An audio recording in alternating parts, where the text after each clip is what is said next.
وقال النبي صلى الله عليه وسلم من زار قبري وجبت له شفاعتي أو كما قال عليه الصلاة والسلام إن الله وملائكته يصلون على النبي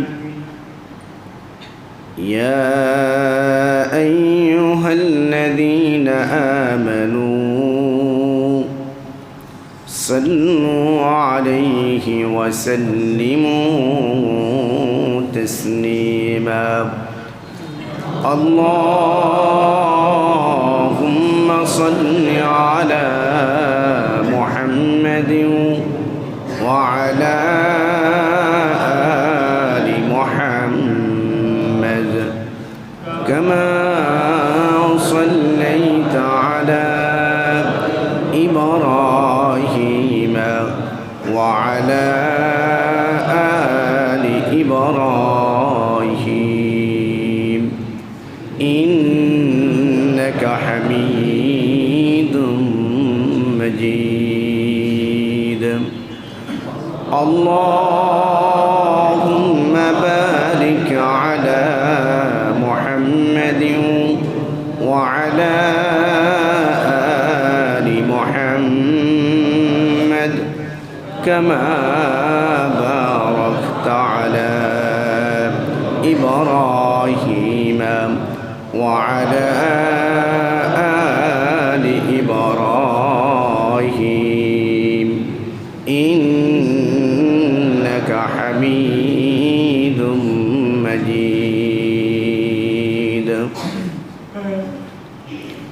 سبحانك لا علم لنا إلا ما علمتنا إنك أنت العليم الحكيم يا خير من دفنت بالقاع أعظمه يا خير من دفنت بالقاع أعظمه من طاب من طيبهن القاع والأكم ونفس الفداء لقبر أنت ساكنه فيه العفاف وفيه الجود والكرم محترم حاضرین মহান আল্লাহ পাকের দরবারে কালিমাত শুকর যে আল্লাহ আমাকে আপনাকে জুমার নামাজ আদায় করার লক্ষ্যে আল্লাহর পবিত্র ঘরে আসার বসার তৌফিক দান করলেন। তাই রব্বে করিমের দরবারে কালিমাত শুকর আদায় করি আলহামদুলিল্লাহ। আমরা যারা নিয়মিত জুমার নামাজ আদায় করার লক্ষ্যে অত্র মসজিদে আসি, আমরা প্রত্যেকে অবগত একটা বিষয়ের উপরে 2 জুমা আলোচনা চলতেছিল। যেহেতু হজের মাস, এই হজ ইসলাম দ্বীন ও শরীয়তের একটি অন্যতম স্তম্ভ, এই বাইতুল্লাহর সাথে সম্পৃক্ত। তাই এই বিষয়ের উপরে 2 জুমা যাবৎ আলোচনা চলতেছিল। হজের বিধিবিধান ডাইরেক্ট আল্লাহ পাক রব্বুল ইজ্জত তার খলিল ইব্রাহিম নবীনা আলাইহিস সালাতু ওয়াস সালাম জবিহুল্লাহ ইসমাইল আলা নবীনা আলাইহিস সালাতু ওয়াস সালামকে সর্বপ্রথম ছাত্র বানায়া আল্লাহ পাক রব্বুল ইজ্জত উস্তাদ হয়ে হজ কেমনি করতে হয় এর নিয়ম কানুন আল্লাহ প্রথম শিক্ষা দিয়েছিলেন। এর পরবর্তীতে আমার আপনার রাসূল সাল্লাল্লাহু আলাইহি ওয়াসাল্লাম কিয়ামত পর্যন্ত আনেওয়ালা উম্মতের জন্য আল্লাহর পক্ষ থেকে যত বিধান এই জমিনে বান্দার উপরে আসছে এর মধ্যে অন্যতম একটি বিধান হজ। তাই হজেরও কার্যক্রম আমলগুলো আল্লাহর রসুল একবারে চিরস্থায়ীভাবে আমলের মাধ্যমে উম্মতকে স্পষ্ট করে খুলে খুলে বলে দিয়ে গেছেন। তো হজ জীবনে একবার, তাই আলোচনা কম হয়। তাই হজের আমল করতে গিয়ে অনেকেই অনেক ভুল করে ফেলে। যেমন জানাজার নামাজ খুব কম আসে আমার আপনার জীবনে, মাঝে মধ্যে মাসে 2-3 মাস পরে একটা জানাজার নামাজ আসে। দেখা যায় এই কম আসার কারণে অনেক সময় ত্রুটি হয়ে যায়, ভুলে যায় যে হাত কি বাইন্দা রাখবো না ছেড়ে দেব। ঈদের নামাজ বছরে একবার আসে, তো 1 বছরে সব নিয়ম ভুলে যায়। এজন্য বড় জামাতে দেখবেন অনেক লোক নিয়ত বেঁধেও ডানে বামে থাকে, সে কী করব, ভুল হয়। তো হজ তো জীবনে একবার, এটা আলোচনাই হয় না। আবার অনেকে মনে করে আমরা গরিব মানুষ, আমরা কি হজে যাবো, এটা শুনে আমার লাভ কি? না, লাভ আছে। হজের আলোচনা করতে গেলে প্রত্যেকেই বলবে, শুনবেন, হজ করতে টাকা লাগে না, আবার টাকা ছাড়াও হজ হয় না, লাগবে একটা ইশক আর প্রেমওয়ালা দিল। এটা থাকলে সব সম্ভব। ইশক আর প্রেম নাই তো 1 টাকা ভাঙতেও রাজি হবে না। আর যখন আল্লাহ রসুলের প্রতি ইশক আর প্রেম বেড়ে যাবে, তখন লাখ টাকা না কোটি টাকা ভাঙতেও আর কষ্ট লাগবে না। এই হজের উপরে বাইতুল্লাহ সংক্রান্ত আলোচনা চলতেছিল আমাদের। হজ কিন্তু মূলত 5 দিন, আর হজের সমস্ত কার্যক্রম মক্কার আশপাশ এলাকা। মদিনায় হজের কোনো কাজ নাই। হজের সমস্ত কার্যক্রম মক্কায়। হজের কার্যক্রম শুরু হয় জিলহজ মাসের 8 তারিখ। 8, 9, 10, 11, 12 এই 5 দিন হজের কাজ শুরু হয়। এই 5 দিন যেন প্রত্যেকটা হাজি ঠিকঠাক আমলগুলো করতে পারে, তাই ওই দেশের সরকার 1 মাস কি 1.5 মাস আগ থেকে সারা মুসলিম দেশগুলো থেকে ভাগ করে হাজিদেরকে মক্কায় জমা করতে থাকে। আবার হজের 5 দিন শেষ, 3-4 দিন পর থেকে আবার ভাগ করে সারা বিশ্বে হাজিদেরকে পোষাবার ব্যবস্থা করে। মূল উদ্দেশ্য 5 দিন। 1 নম্বর হলো 8 তারিখ, হজের কাজ শুরু হয় 8 তারিখ। আপনারা আরও কয়েক জুমা পরে বিভিন্ন মসজিদে ওলামায়ে কেরামের কাছ থেকে কুরবানি বয়ান শুনবেন। 8 তারিখ হজের কাজ শুরু। 8 তারিখ ইব্রাহিম আলা নবিয়িনা আলাইহিস সালাতু ওয়াস সালাম স্বপ্নে তার আপনজন কুরবানি করতেছেন, এই দৃশ্য দেখাও শুরু। ইব্রাহিম পয়গম্বর স্বপ্নে দেখতেছিলেন না, আল্লাহ নির্দেশ দিচ্ছে আপনার প্রিয় বস্তু কুরবানি করুন, এই স্বপ্ন 8 তারিখ দেখছেন। হজের কাজও 8 তারিখ শুরু, কিন্তু 8 তারিখ কি কাজ করে মিনায়, খুব কথা খেয়াল করেন, অত্যন্ত গুরুত্বপূর্ণ বিষয়গুলো। 8 তারিখ হজের কাজ শুরু করে এহরাম বেঁধে সমস্ত হাজিরা চলে যায় মিনায়। মিনায় অন্য কোনো কাজ নাই, মিনায় একটাই কাজ, 5 ওয়াক্ত নামাজ সেখানে পড়া আর দোয়া খায়ের করা। মিনা দোয়া কবুলের জায়গা, দোয়া করা। 8 তারিখ মিনায় অবস্থান করার পর আরবি তারিখ অনুযায়ী 9 তারিখ সকালে সমস্ত হাজিরা চলে যান আরাফার ময়দানে। আরাফার ময়দানে অবস্থান করলেই হজ হয়। আরাফার ময়দানে কোনো কারণে পৌঁছতে না পারলে হজ হবে না। এই হাজির আবার দেশে আসার পরে আবার যেতে হবে হজকে পূর্ণ করার জন্য।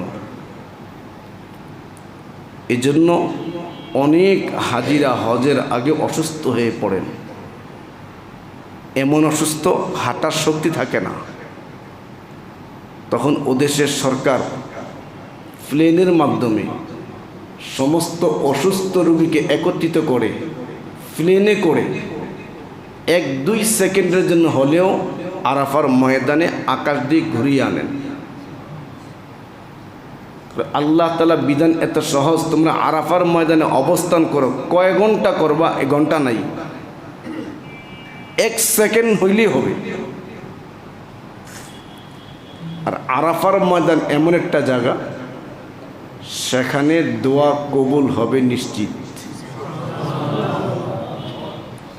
এই জন্য শরীয়তের মাসআলা, আরাফার দিন 9 তারিখ সূর্য হেলার পর দ্বিপ্রহর গিয়ে সূর্য হেলে পড়ে, তখন সমস্ত হাজিরা, প্রায় হাজিরা তাঁবু থেকে বের হয়ে খোলা আকাশের নিচে হাত আকাশের দিকে উঠাইয়া লম্বা দোয়া করতে থাকেন। সব দোয়া কবুল হবে। আরাফার ময়দানে দোয়া করলো আর কেউ মনে মনে ভাবলো আমার দোয়া মনে কবুল হয় নাই, এরকম ভাবলে গুনাহ হবে। চিন্তা করেন আরাফার ময়দানটা কত দাম। হাজিরা যে আরাফার ময়দানে সাদা 2 টুকরা কাপড় পরে দাঁড়িয়ে থাকেন, এই আরাফার ময়দানে হবে হাসরের মাঠ, এখানে একদিন উলঙ্গ দাঁড়িয়ে থাকতে হবে। এই মাঠটাকে আল্লাহ তাআলা রবার্টের মতন বড় করে ফেলবেন। এখনো যে মাঠ আছে এই মাঠের কুল কিনারাও দেখা যায় না, কত বড় মাঠ আল্লাহ জানে। হিসাব তো একটা আছে, কিনারা খুঁজে পাওয়া যায় না, এত বড় মাঠ। এই মাঠে আমি একদিন আসামি হয়ে উলঙ্গ দাঁড়াইতে হবে। আরাফার ময়দানে 9 তারিখ এই আরাফার ময়দানে অবস্থানে পড়ে সমস্ত হাজিরা চলে যান মুজদালিফায়। এই নামগুলো পরিচিত হওয়া দরকার। আর যখন শুনবেন মনে মনে নিয়ত করুন আল্লাহ আমারে নিয়ে যাবে একদিন মুজদালিফায়। পৃথিবীর একটা জায়গা যেখানে খোলা আকাশের নিচে সবাই ঘুমায়, কারণ না গেলে দেখান যাবে না ওই মাঠটা যে কত বড়, আর রাত্রেবেলা তাকাইলে যে কেমন দেখা যায়, কলিজা ফাইটা কান্দন আসে যে আল্লাহ কি দৃশ্য দেখাইতেছে। ধনী গরিব, রাজা প্রজা, সব শ্রেণীর মানুষ খোলা আকাশের নিচে সাদা কাপড় পরে পাম্পের একটা বালিশ নিয়ে পাতলা একটা কাপড় বিছিয়ে শুয়ে রয়েছে। এটা ইবাদত। হাদিসে আছে এই মুজদালিফার রাত সবে কদরের চেয়ে দামি। এরপরও এই রাতে যে সবে কদরের চেয়ে দামি, সামান্য কিঞ্চিত পরিমাণ আমল করবা, বেশি করো না, বেশি করার অনুমতি নেই। যদি ওই রাতে ঘুমায়ও থাকে তবে নেকি পাবে। কোনো আমল নাই, ঘুমাও, নাকটাই না ঘুমাও। মুজদালিফার রাত, সেখানে লক্ষ লক্ষ পাথর সরকার ফালায় রাখছে। সেখান থেকে কি সুন্দর লাগে, জীবনে কত আম কুড়াইছেন না, সেখান থেকে পাথর কুড়াবে হাজিরা, কি যে ভাল লাগে। হাজার লক্ষ লক্ষ পাথর কুড়াইতেছে, সবাই পাথর নেবে সেখান থেকে, পাথরগুলো ধোবে, আবার ধোয়া ভান্ডার জমা করবে। মুজদালিফায় রাত্রে ঘুমাবে খোলা আকাশের নিচে, সেখানে মাগরিবের নামাজ এশারের নামাজ একসাথে পড়বে। পৃথিবীর কোথাও না, এটা সে জায়গায় আছে। আল্লাহু আকবার। মুজদালিফায় রাত্রে ঘুমানোর পরে ফজর আউয়াল ওক্ত পড়বে। আউয়াল ওক্ত পড়েই লম্বা সূর্য ওঠা পর্যন্ত, নির্দিষ্ট না যে সূর্য ওঠা পর্যন্তই করতে হবে এমন না, লম্বা দোয়া করতে হবে। এই ফজরের আউয়াল ওক্ত থেকে নিয়ে সূর্য ওঠা পর্যন্ত এতটুকু সময় মুজদালিফায় অবস্থান করা অল্প সময়, এটা ওয়াজিব। এটা কেউ না করলে দম দেওয়া লাগবে। দম মানে জরিমানা, কমপক্ষে আমাদের দেশের 20 থেকে 25,000 টাকা। এটা না দিলে হজ হইব ল্যাংরা, ল্যাংরা হজ, অসম্পূর্ণ হজ। এই পাথর কুড়াবে, দোয়া করবে। কেন দোয়া করবে? আরাফার ময়দানে যে দোয়াগুলো কবুল হয় না, ওই দোয়াগুলো আল্লাহ তাআলা মুজদালিফার মাঠের লম্বা দোয়ায় কবুল করবেন। রাসূল করিম সাল্লাল্লাহু আলাইহি ওয়াসাল্লাম মুজদালিফায় দোয়া করতেছেন, দোয়ার মাঝখানে হঠাৎ হেসে দিলেন। আমি দোয়ার মাঝখানে আস দিলে কী অবস্থা হইব আপনাকে? পরের দিন জুমার খুঁজে আড়াইয়ান না আপনি, আপনার মতো হুজুরে মনে যাদের মস্কারা করেন, সামনের জুমার থেকে আপনি বিদায়, চাকরি শেষ। আল্লাহ রসুল দোয়া হেসে দিছেন। সাহাবায়ে কেরাম জিজ্ঞেস, ইয়া রাসূলুল্লাহ, কখনো দোয়ায় হাসতে দেখি না, আজকে যে হাসলেন? আল্লাহ রসুল বলতেছিলেন, আমি আরাফার ময়দানে একটা দোয়া করতেছিলাম, বারবার চাইতেছিলাম, আমি দেখতেছি আমার সে দোয়াটা আল্লাহ বারবার ফিরিয়ে দিচ্ছেন। আমার ওই আরাফার ময়দানে বারবার করা দোয়াটা এই মাত্র মুজদালিফার দোয়াতে আল্লাহ কবুল করেছেন।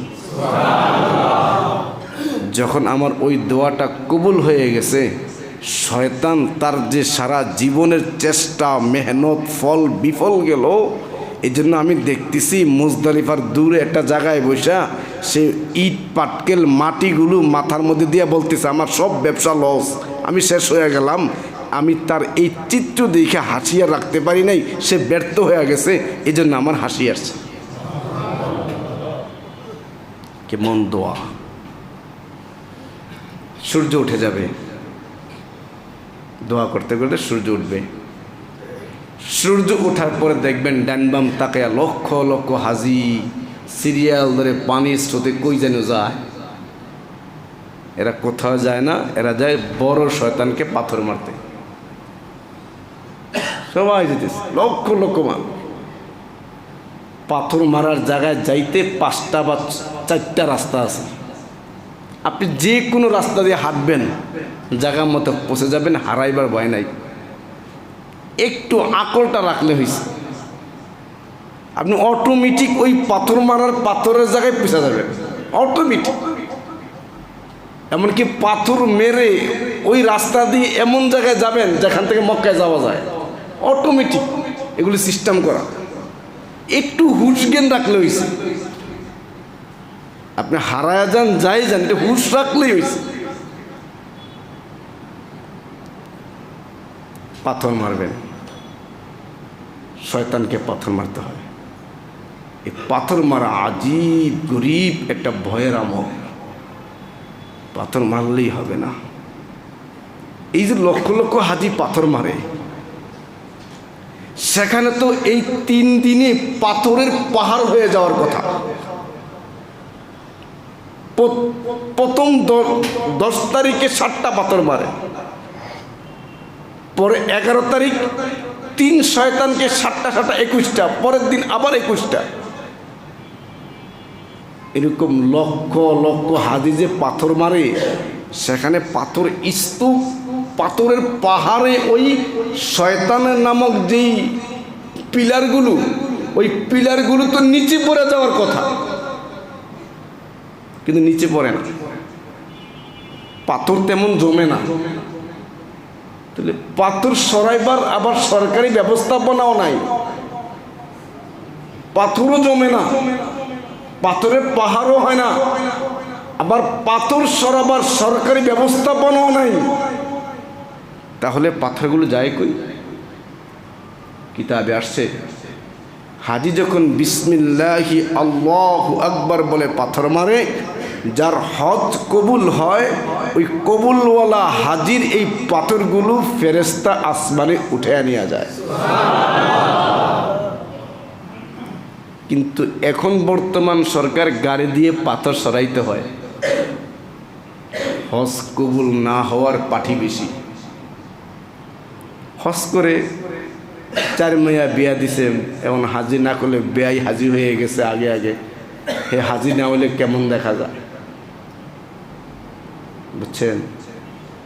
আল্লাহ মাফ করুক।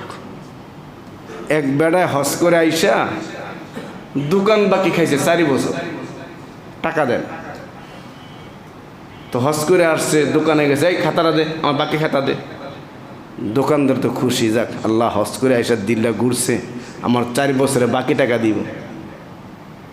উনি খাতাটা নিয়া নামের শুরুতে লেখছে আলহাজ উমক, লেগে খাতা ফিরাই দিছে। টাকা দেন, টাকা লেগে খাতা চাইছি নাকি? আমি যে 6 লাখ টাকা হজ করে আইছি, আমার নামের শুরুতে হাজিরা লিখা দিলাম, তুই তো লিখবি না। এই হলো হজ।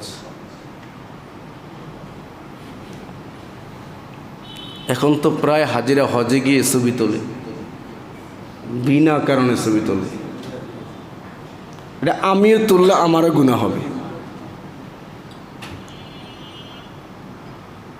আসার দিন অনেক হাজিরা একবারে ক্লিন শেভ হয়ে আসে, হজের লগে ক্লিন শেভ হয়ে আসে। তো মক্কা মদিনা হজ, মক্কা মদিনা রাইখা আসে, নিয়ে আসতে পারে না। 10 তারিখ হাজিদের অনেক কাজ, একবারে ক্লান্ত। ঈদের নামাজ নাই, হাজিদের ঈদের নামাজ নাই। ঈদ আরবে কোন দিক দিয়া যায় কোনো আলামত নাই। আমাদের দেশে ঈদের দিন ব্যতিক্রম আলামত, কি গান বাজতে হবে, গান বাজতেছে মানে বুঝতে ঈদ আইছে আমাদের দেশে। আরবে কোনো ব্যতিক্রম নাই। ঈদ কেমনে করে আরবে শিখতে হবে। ঈদ ঈদ উপলক্ষে ব্যতিক্রম কোনো আমল নাই। এটা আমাদের দেশে ঈদ মানে মেলা করতে হবে একটা। আমার ঈদ মানে মেলা বানাইতে হবে। সমস্ত নারী পুরুষ মুসলমানের মেয়ে ছেলে মেয়েদেরকে একবারে বেহায়া উলঙ্গ বানা করে মালের মধ্যে সার কম দিয়া বাস রাস্তা নামাইতে হবে। এটা আমাকে ঈদ উৎসব। আর আমরা সবাই যেতে হবে না, ঈদ কি হইব? আরবে এমন তেমন কিছু নেই। ঈদের নামাজ নাই হাজিদের।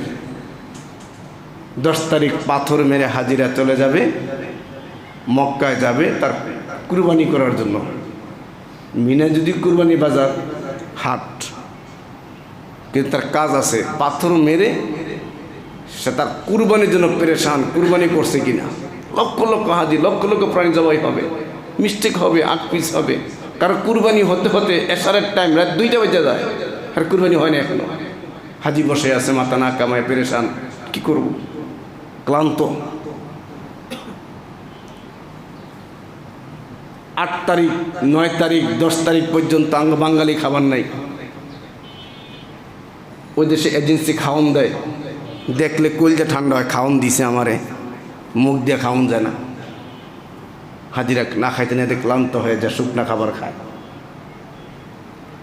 10 তারিখ পাথর মারবে, মাথা কামাবে, কুরবানি করবে, মাথা কামাবে, আবার ফরজ তওয়াফ করবে, আবার সাই করবে, আবার অর্ধরাতের আগে মিনায় আসতে হবে। মিনে থাকা সুন্নত। আবার এই রাতের বেলা এত ক্লান্ত, 10 দিন এত আমল করে 10 তারিখে, এরপরে রাত অর্ধরাত হওয়ার আগে মিনা ঢুকতে হবে। আবার পরের দিন আবার পাথর মারতে হবে। আর কোনো কাজ নাই। 11 তারিখ 12 তারিখ কোনো কাজ নাই, পাথর মারতে হবে, হজ শেষ। আজকের যে আলোচ্য বিষয়, তাহলে মদিনায়, এই মদিনার কথাটা আলোচনা করেই এবছর হজের আলোচনা মোটামুটি শেষ পর্যায়ে যাবে। মদিনায় হজের কোনো কাজ নেই, কিন্তু আল্লাহ রাসূল বলেন, মান যারা কবরি ওয়াজাবাত লাহু শাফাআতি। আল্লাহর পয়গম্বর বলেন, যেই ব্যক্তি আমার কবর জিয়ারত করলো, আমি নবীর উপরে ওয়াজিব হয়ে যায় আমার উম্মতটাকে শাফাআত করা।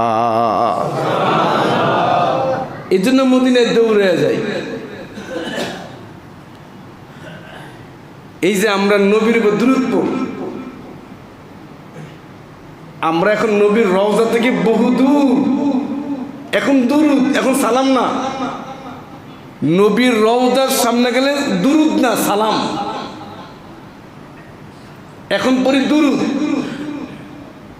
সাল্লাল্লাহু আলাইহি ওয়াসাল্লাম, সাল্লাল্লাহু আলাইহি ওয়াসাল্লাম। এখন পড়ি দুরূদ। কিন্তু নবীর রওজার সামনে গেছেন, এখন দুরূদ না, এখন সালাম। এখন সালাম দেন নবীর। হাদিসে আছে, আল্লাহ নবীর রওজার সামনে দাঁড়িয়ে সালাম দিলে আল্লাহ নবী ওই উম্মতের সালাম উচ্চ আওয়াজে জবাব দেন, আমাদের কান নাই বলে আমি আপনি শুনি না। সুবহানাল্লাহ বলবেন না?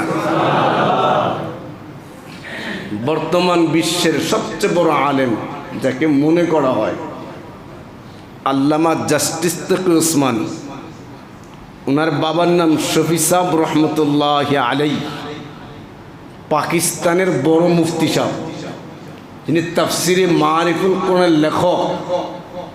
উনি আল্লাহ নবীর অনেক বড় আশিক ছিলেন। এই শফি সাহেব রহমতুল্লাহ যখন মদিনায় যান, আমাদের হাজিরা তো মদিনায় গিয়া নবীর রওজায় যাইতেছে, এটা ভিডিও কলে বা দেশে বিবিরে দেখায়। সে যাচ্ছে নবীর দরবারে সালাম দিতে, নবী তাকে দেখলে চিনব, নবী তার সালাম কবুল করবে কি করবে না এটা ভয়। এই অবস্থা তার ওই কোনো আবেগে নাই, ফিলিংসে নাই। সে চিন্তায় আছে কি, আমি যে রওজা আইসে মেয়ের জামায় দেখাই দেব না, মেয়েরে দেখায়, বউরে দেখায়। এই যে মোবাইল ধরছে, পিছনে হাজার হাজার হাজিরা ফ্রি, বাঙালি হাজির বউ দেখতেছে। সে গেছে নবীর দরজা সালাম জানাইতে, কবিরা গুনাহ করতেছে, খবরও নাই। নবীর রওজা যাচ্ছে, কোনো চিন্তাও নাই, অনুভূতিও নাই। মদিনার সবচেয়ে বড় আমল হলো আদব। মদিনায় কোনো বেয়াদবি করা যাবে না, মদিনায় উচ্চ আওয়াজে কথা বলা যাবে না, মদিনার কোনো কার্যক্রম নিয়ে কোনো মদিনার কোনো কার্যক্রম বা কোনো নীতিমালা নিয়ে কোন রকমের মন্তব্য করা যাবে না। কারণ এটা আমার কলিজার ধন নবীর এলাকা। মক্কায় গেলে দেখবেন, মক্কায় গরম, কে রমরম আওয়াজ, গুম আওয়াজ। মক্কার পুলিশ, মক্কার মানুষ সব জালালি তবিয়তের, কিছু কইলেই সেটা যায়। পুলিশে খুব হাত ডাক মারে।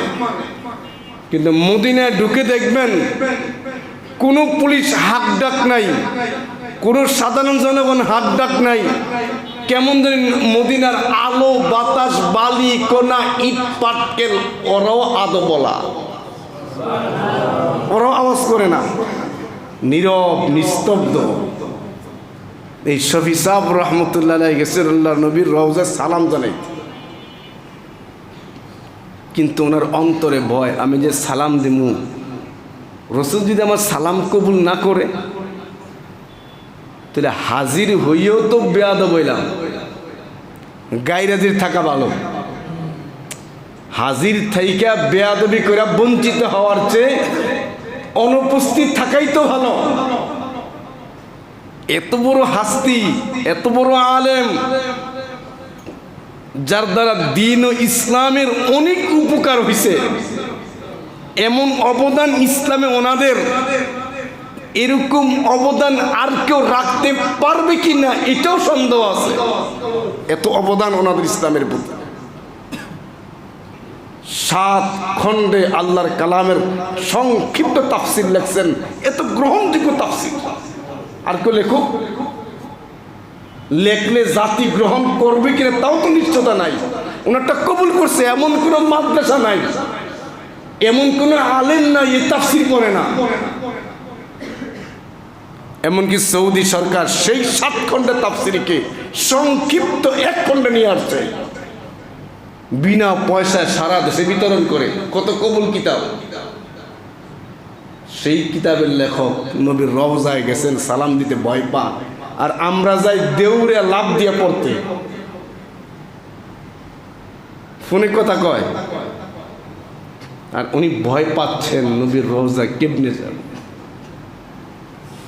সেখানে গেলে দেখবেন নবীর রওজায় গেলে এই মোটা মোটা অনেকগুলো পিলার,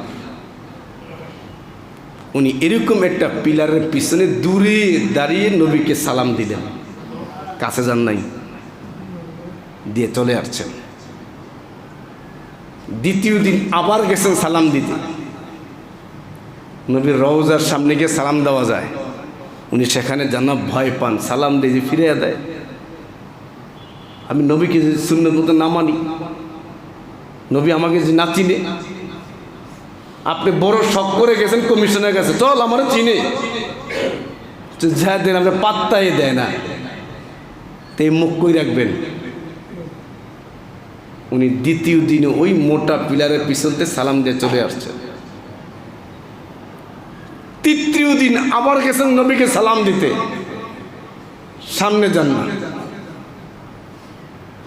দূরে ওই মোটা পিলারের পিছন দিক থেকে সালাম দেন, আসসালাতু ওয়াসসালামু আলাইকা ইয়া রাসূলুল্লাহ, এরকম সালাম দিচ্ছে। ফিরবেন, ভয় লাগে। এমন সময় নবীর রওজায়ে আতহার থেকে আওয়াজ আসতেছে, ও শফি তুমি দূরে কেন? নবীর রওজা থেকে আওয়াজ আসতেছে। তকরি সাহেব নিজে লিখছেন না বাবা রোকেয়া, ও শফি তুমি দূরে কেন? তুমি তো আমার দূরের মানুষ না, তুমি তো আমার আত্মার কলবের মানুষ। আল্লাহ রসুল আওয়াজ আছে, ভাইসাব আওয়াজ। রসুল সামনে বেরিয়ে আরো বললেন, যে আমার সুন্নত মতো জিন্দেগি চালায় সে পৃথিবীর যেই কোনো প্রান্তে থাকুক, সে আমার আত্মার মানুষ। আর যদি আমার রওজার উপরে গড়াগড়িও খায় আর আমার সুন্নত মতো চলে না, ও আমার আত্মার মানুষ না। তুমি কাছে আসো। এজন্য মদিনার সবচেয়ে বড় কাজ হলো আদব। জুতা দৌড়ে ফেলবো না, কোনো মন্তব্য করবো না। মদিনায় টক দই দেয়, টক দই মদিনায় সোমবারে ইফতারি করায়। আমরা তো নবী রসুলের জন্মদিন বছরে একবার, আরে কুদানি কারে কয়, যারা করে না একবারে কাফের বানায় থিয়া দিই। নবী দুশ্মন, জন্মদিন মানে না। আর আরবে প্রত্যেক সপ্তাহে নবীর জন্মদিনের উপলক্ষে রোজা রাখে। আল্লাহ রসুল প্রতি সোমবার রোজা রাখতেন, 2 কারণে। রসুলের সোমবার জন্মদিন, সোমবার আল্লাহ নবীর কাছে কোরআন আসছে, ওহী আসছে। দুই কারণে প্রতি সোমবার রসুল রোজা রাখতেন। এখনো আরবের পুরান আরবিয়ানরা এখনো প্রতি সোমবার মক্কা মদিনার দুই হারামাইনে সোমবার রোজাদারকে এই উপলক্ষে ইফতারি করায়। জিজ্ঞান আপনারা তো ওই ইফতারিতে টক দই দেয়, টক দই। আমাকে বাঙালিরা খাইতে পারে না, টক দই যা অভ্যস্ত নাই, স্বাদ মাদ নাই। আমাকে বাঙালিরা স্বাদ খুঁজে, আর আরবিয়ানরা উপকারিতা খুঁজে, স্বাদ খুঁজে না। উপকার আছে কিনা, এই জন্য আমাকে জুস খুব মজা লাগে। আর আরবের জুস মনে হয় কাশের সিরাপ, 1 নম্বর পিওর কাশের সিরাপ। মানুষ খায় নাই, কাশের সিরাপ লাগে, কিন্তু 1 নম্বর পিওর। আপনি আমাদের দেশীয় কোম্পানি খাইয়া দেখেন, আপেলের জুস খাইয়া দেখেন কি মিষ্টি, আর ও দেশের আপেলের জুস খেলেন একটু তিতকুড়ি লাগে, কাশের সিরাপ লাগে, ফিক্কা ফেলাই যায়। আমাদেরই ভালা যদি ভেজাল খাইছে 1 নম্বর। তো টক দই, এক মৌলবী হজে গেছে, টক দই মদিনা, তো বলতেছে এই টক দই মানুষ খায়, এত দূর থেকে আইসি মদিনা, টক দই খায় মানুষে, মন্তব্য করছে। সবার মন্তব্য একরকম না। রাত্রে স্বপ্ন দেখে, মৌলবী সাহেব আপনি আমার রওজায় সালাম দিতে আইসেন না। রসুল স্বপ্ন বলে, মৌলবী সাহেব আমার রওজায় আপনি সালাম দিতে আইসেন না।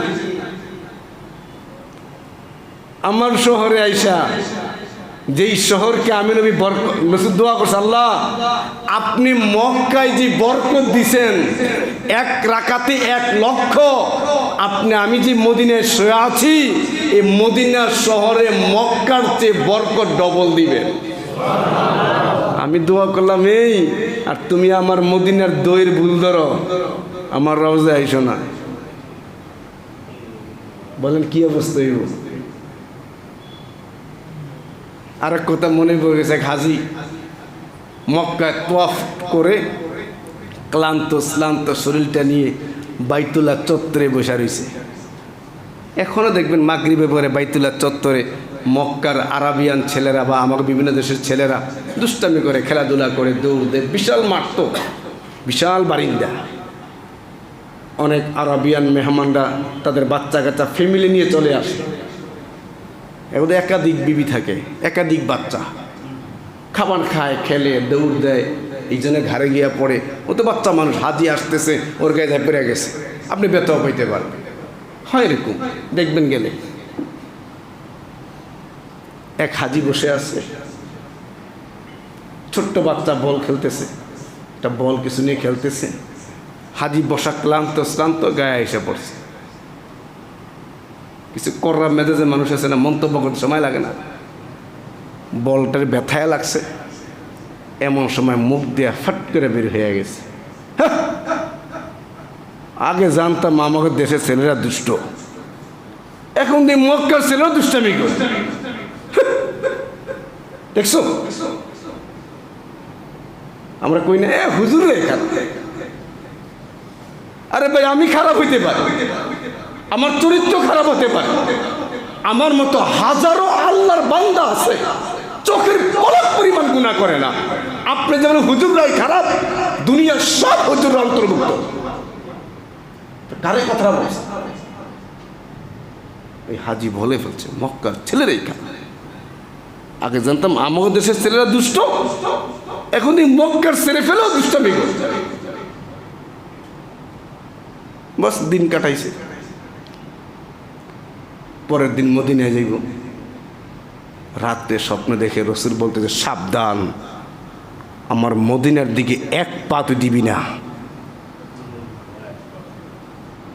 1 পাও দিবি না।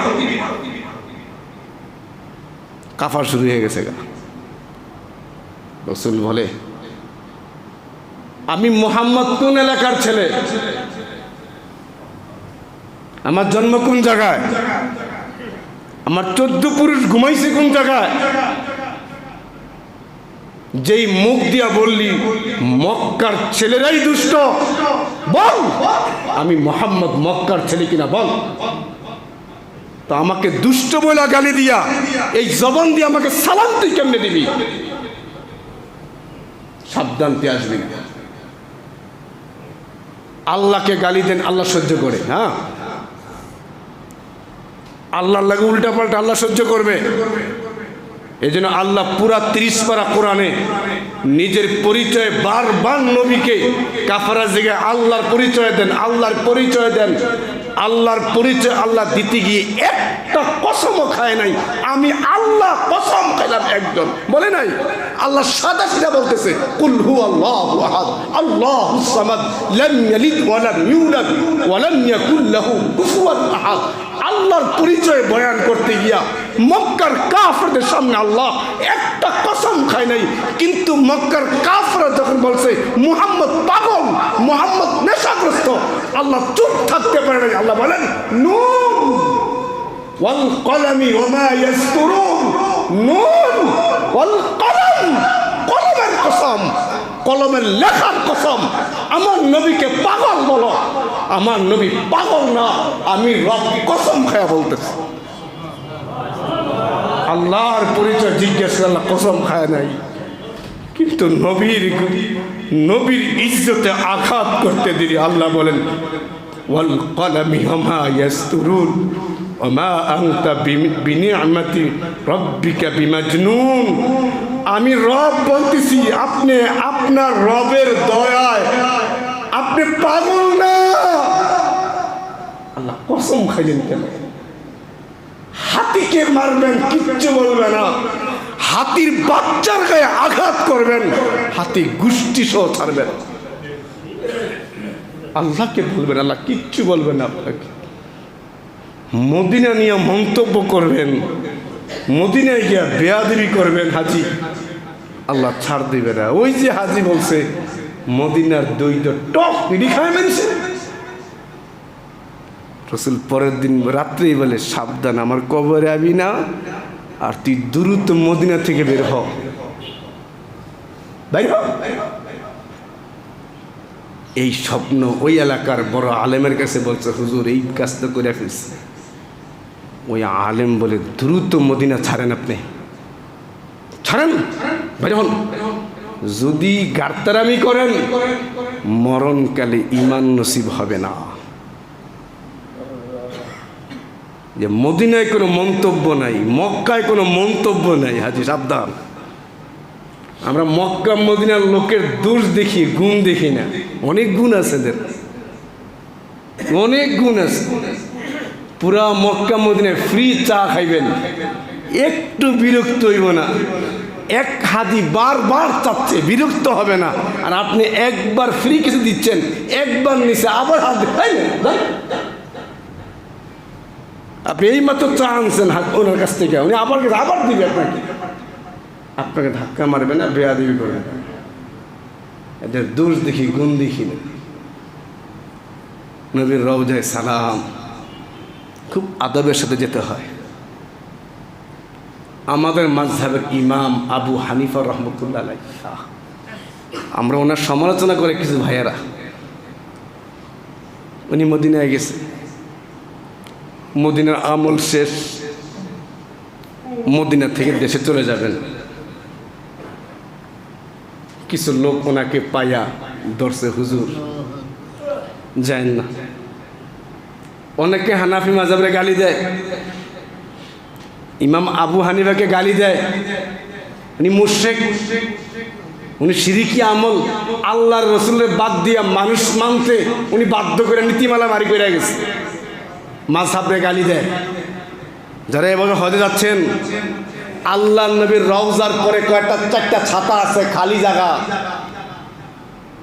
ওই প্রথম খালি জায়গার প্রত্যেকটা ওয়ালে প্রথম মাঝখান বরাবর রসুলের নাম, এরপরে আলীর নাম, এরকম ওমরের নাম, আবু বকরের নাম, বড় বড় সাহাবীর নাম। এই যে বরাবর নবীর নাম, এই বরাবর সেম পিছনের ওয়ালে বিশাল জায়গা খালি, চার কোণার স্কোয়ার করা খালি, এরপর আবার ছাদ, আবার খালি, প্রথম খালি জায়গাটায় প্রথম একবার উপরে রসুলের নাম লেখা, রসুলের নাম বরাবর সেম একবারে পিছনে ইমামে আজম আবু হানিফার নাম লেখা। উনি মুশরিক বলে, তো মুশরিক হলে ওনার নামটা রসুল বরাবর কেন হইল? আরবরা বুঝে না মুশরিক কারে কয়। এমনকি 4 মাযহাবের বড় বড় 4 ইমামের নাম সেখানে লেখা, এই বরাবর পিছনের দেয়ালে গেলে তাকায় দেখেন এগুলো। তো ইমামে আজম গেছেন মদিনায়, আমল শেষ, চলে যাবেন, লোক ধরছেন না, আপনি আরেকটু কদিন থাকেন, আমরা অনেক কিছু শিখতে পারবো আপনার কাছ থেকে, ইসলামের জন্য এলেম শিখতে পারবো, রাখে থাকেন। খুব পিড়াপিড়ি করলেন, উনি রইলেন। এরকম করতে করতে 11 দিন হয়ে গেছে। চলে যাবেন, গাট্টি বুসকা বাঁধছেন, এলাকার লোকেরা এসে না আটটু থাকেন। ইমামে আজম আবু হানিফা বলেন, ভাই আমার আর থাকার সাধ্য নাই, আমি যদি বাঁচতে হয় এই মুহূর্তে মদিনার সীমানা থেকে বের হতে হবে। কেন? থাকলে তো ফায়দা, আপনি অনেক মাসলা মাসাইল জানতে পারি, অনেক আনুখা দিনের বিষয়গুলো আমরা বুঝতে পারি। বলে আমি আজ থেকে 11 দিন মদিনায় আসি, একটা দিন পেশাব করি নাই, একটা দিন আমি পায়খানা করি না। আল্লাহ রসুল যে মাটিতে শুয়ে আছে, আমি কেমনে সেখানে পেশাব করি, আমি কেমনে সেখানে বাথরুম করি, আমি আর বাঁচতেছি না। আমি এই মুহূর্তে বাঁচতে হলে এলাকায় গিয়ে জরুর সারতে হবে আমাকে আর রাইখো না তোমরা। এই ছিল আদব। আমরা গিয়া করি। এই জন্য মদিনায় যারা যাব খুব আদব, কি করে ওইদিকে দেখবো না, আমি কতটুকু নিজে বানাইতে পারছি। রসুলের শহরে আসছে, কোনো ভুল ধরবো না, খাবারেও না। এমনকি আল্লাহ রসুল বলছেন যে মদিনায় মরে, সম্ভব হলে মদিনায় মরো, মদিনায় যে এন্তেকাল হবে তার ব্যাপারও আমি নবী শাফাত করব। হ্যাঁ, মক্কা মদিনায় দাজ্জাল ঢুকতে পারবে না, মক্কা মদিনায় মহামারী ঢুকতে পারবে না।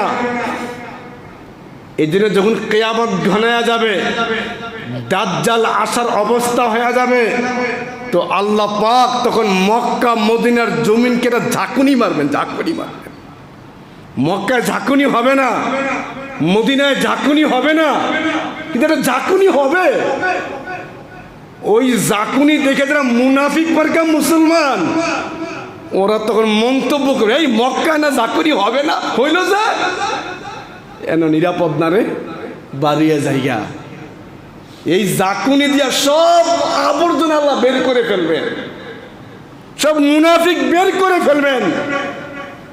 ইমান যাদের মজবুত, হাদিস নবীর রসুল বলছে মক্কায় ঝাঁকুনি হবে না, হইছে অবশ্যই কারণ আছে। ওই কারণে মুনাফিকটা সব বের হয়ে ধ্বংস হয়ে যাবে। দাজ্জাল যখন মক্কায় ঢুকতে যাবে, রসুল বলে মদিনায় ঢুকতে যাবে, মদিনার 7টা তখন গেট থাকবে, 7টা গেইটে আল্লাহ 2 জন করে ফেরেশতা পাহারা দিবে। যেই দিক দিয়ে ঢুকতে যাবে মক্কা মদিনার একটা রাস্তাও খুঁজে পাবে। দাজ্জালের ফিতনা থেকে মক্কা মদিনা নিরাপদ থাকবে, মহামারীতে নিরাপদ থাকবে, কোনো মহামারী হবে না মক্কা মদিনা। মদিনায় যত আদব, রাসূলের রওজায় সালামের পরে এই পৃথিবীর উম্মতের মধ্যে সবচেয়ে শ্রেষ্ঠ মানুষ সাইয়েদনা আবু বকরের কবর। পৃথিবীর শ্রেষ্ঠ মানুষ। আমি গেলে তো মনে খুব কান্দি, এই 2টা লোক জীবন রে কেমন বানানটা বানাইছে, জীবনটারে কেমন সাজাইছে। আল্লাহ নবীর রওজায় সালামটা দিয়া বের হলেই এই 2 মুরব্বীরে সালাম দেওয়া লাগে। কেমন জীবনটা তারা বানাইছে দেখেন আপনারা, কেমন জীবনটা তারা বানাইছে।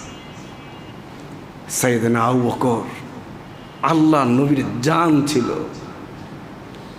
আবু বকরের ব্যাপারে তেমন কোনো ফজিলত হাদিসে খুঁজে খুব কম পাওয়া যায়, খুব কম, খুব কম। সাইয়েদনা ওমরের ফজিলত অভাব নাই। তো বলে আবু বকরের কি ফজিলত?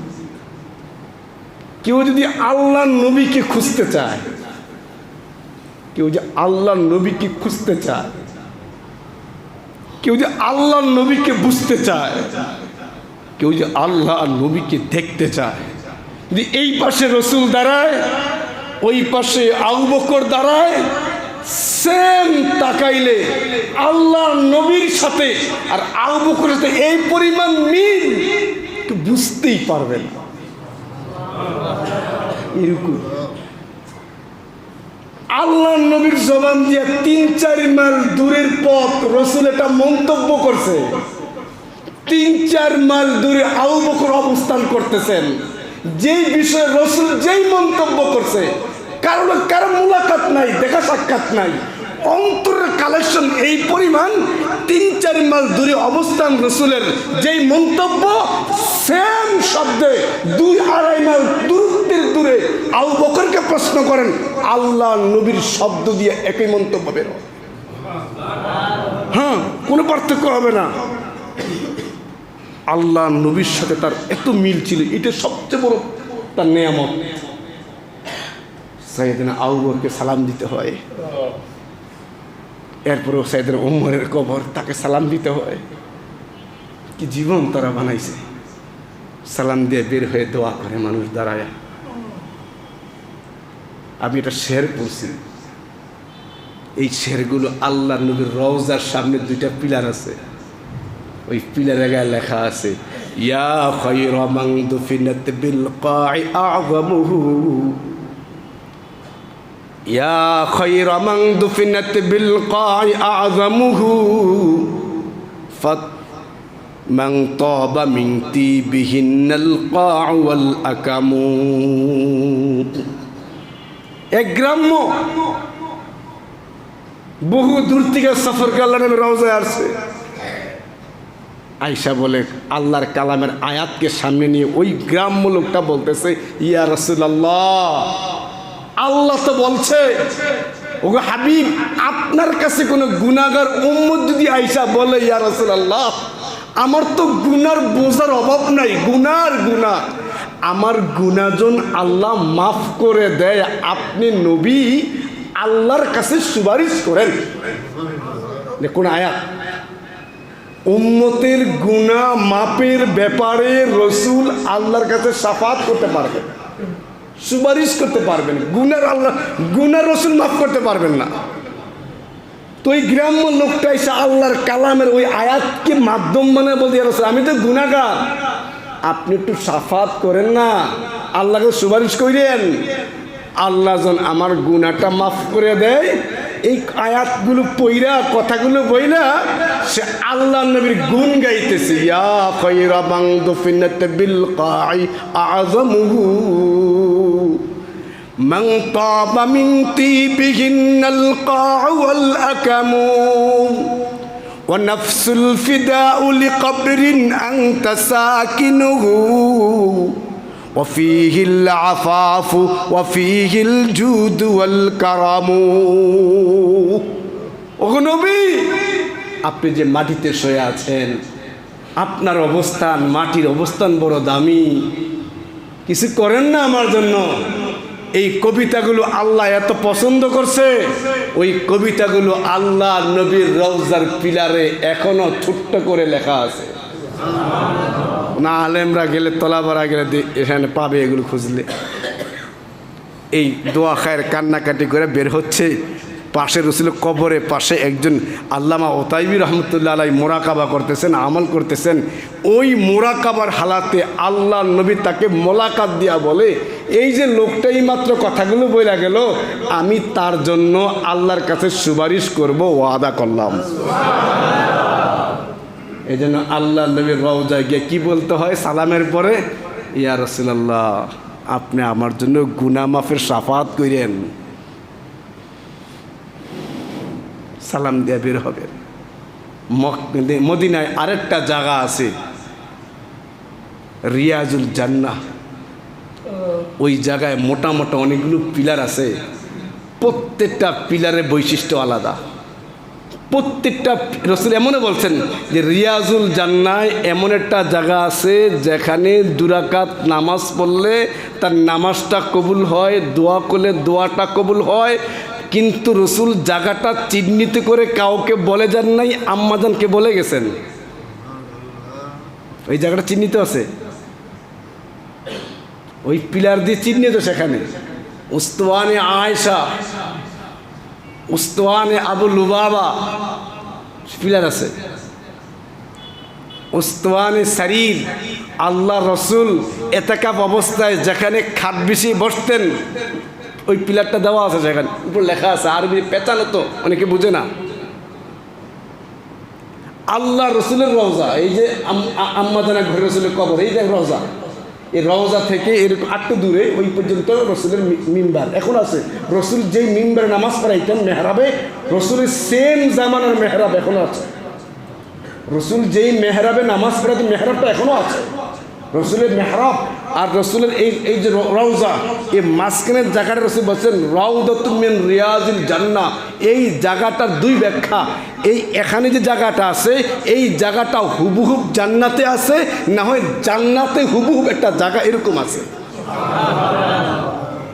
এখানে ঢুকে 2 রাকাত নামাজ অনেক দাম, কিন্তু আফসোস আমার বাঙালি অনেকে ঢুকে কিন্তু তার কেরাতের যে অবস্থা, কেরাতটাই শুদ্ধ না। সেখানে নামাজ পড়লে নামাজ কবুল হয়, দোয়া করলে দোয়া কবুল হয়। এগুলো মদিনার জায়গা। একটু দূরে গেলেই জান্নাতুল বাকি, যেখানে আল্লাহ নবীর হাতে গড়া লক্ষ সাহাবীর মধ্যে 10,000 সাহাবীর কবর।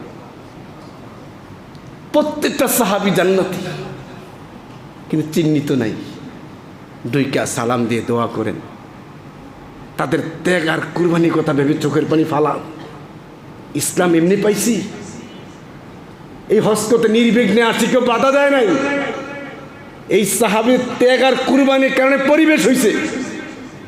না হয় মুসলমান হজে গেলে রাস্তা বাধা দিত, মাল চুরি হইতো, ডাকাতে চিন্তাই হইতো, কত বাধা বিপত্তি আসতো। এই সাহাবীরা ত্যাগ আর কুরবানি দিয়ে সারা বিশ্বের মধ্যে মুসলমানদেরকে এমন এক অবস্থানে দিয়ে গেছেন, উঁচু আওয়াজে মুসলমান কথা বললে কোনো বেঈমান কাফের কোনো মুশরিকের সাহস নাই, মুসলমানের গলায় টিপ দিয়ে ধরবে, আওয়াজ করা যাবে না। কিন্তু আজকে আমরা এত শক্তিশালী হওয়ার পরেও আমরা ইহুদি বেঈমান খ্রিস্টানের আমরা পাও চাটতে চাটতে চাটতে চাটতে এতই দুর্বল হয়েছি, 200 কোটি মুসলমান হওয়ার পরেও বাইতুল মাকদাসকে গোটা কয়েকটা ইহুদির কাছ থেকে মুক্ত করতে পারি নাই, পাচাটার কারণে। এই জন্য হজের একটি অংশ মদিনা, যদি মৌলিক কোনো কাজ নাই, কিন্তু এটা প্রেমের দাবি, সেখানে যেতে হয়। আল্লাহ আমাদের সকলে মদিনার আজমত, মদিনার সম্মান, মদিনার এহতেরাম সব কিছু অনুধাবন করে ইশক আর প্রেম নিয়ে সহি তরিকা আল্লাহ নবীর রওজায় সালাম জানিয়ে জান্নাতি কাফেলার অন্তর্ভুক্ত হওয়ার তৌফিক দান করুক, আমিন। ওয়া আখির দাওয়ানা আনিল হামদুলিল্লাহি রাব্বিল আলামিন। যে সুন্নত পড়ি নাই